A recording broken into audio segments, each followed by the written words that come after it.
अस्सलाम वालेकुम one class बच्चे, आप सब कैसे हैं। उम्मीद करती हूँ कि आप लोग बिल्कुल ठीक और खैरियत से होंगे और अपना काम साथ साथ करते होंगे। अब सब बच्चे जो हैं वो अपनी मुताला इस्लाम की बुक खोल लें। सब बच्चे अपना पेज नंबर 23 खोलें और यहाँ आज की डेट लिखें 19 मई 2021 और आज का दिन लिखें बुध। बच्चों, हमने प्रीवियस लेक्चर में क्या किया था, हमने सूरह इखलास को याद किया था और उसका तर्जमा जो है वो हमने हिफ्ज़ किया था। ठीक है, मतलब प्रीवियस लेक्चर में हम सूरह इखलास का तर्जमा पढ़ चुके हैं। तो अब जो है वो हम इसका बुक वर्क करेंगे। तो उसके लिए हमें क्या करना होगा, हम लोगों ने ये जो नीचे दिए हुए हैं अल्फाज के मानी वो हम लोगों ने देखने हैं और पढ़ने हैं और याद करने हैं ताकि हमें ये कॉलम मैच करने में आसानी हो।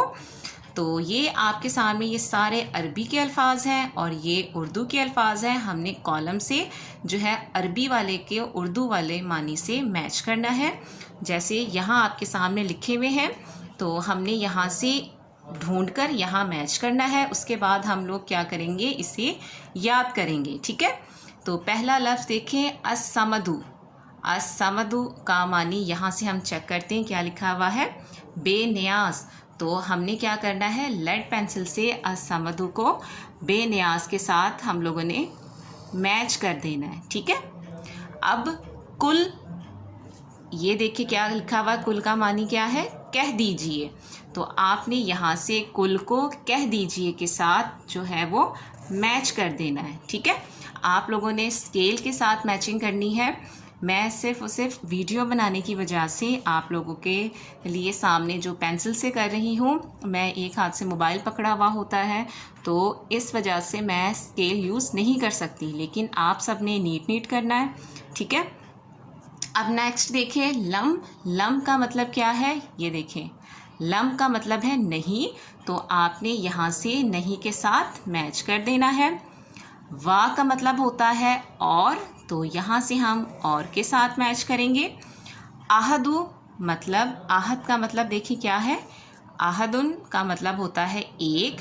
तो यहाँ से हम एक को, आहद को एक के साथ मिला देंगे।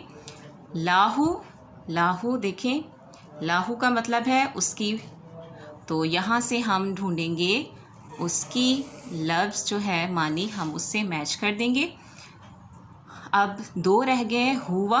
हुआ देखें क्या लिखा हुआ है, हुआ का मतलब क्या है, वो। तो जहाँ भी हो लिखा हुआ वो हमने इसके साथ मैच कर दिया। और कुफूवन, अब एक लफ्ज़ रह गया है, वो कौन सा है, कुफूवन का बराबर। तो हमने इसे बराबर के साथ मैच कर दिया। ठीक है, इस तरीके से हमारे कॉलम जो हैं वो सारे हमारे मैच हो गए और आपने इस तरह ही कॉलम को मैच करना है और उसके बाद याद करना है।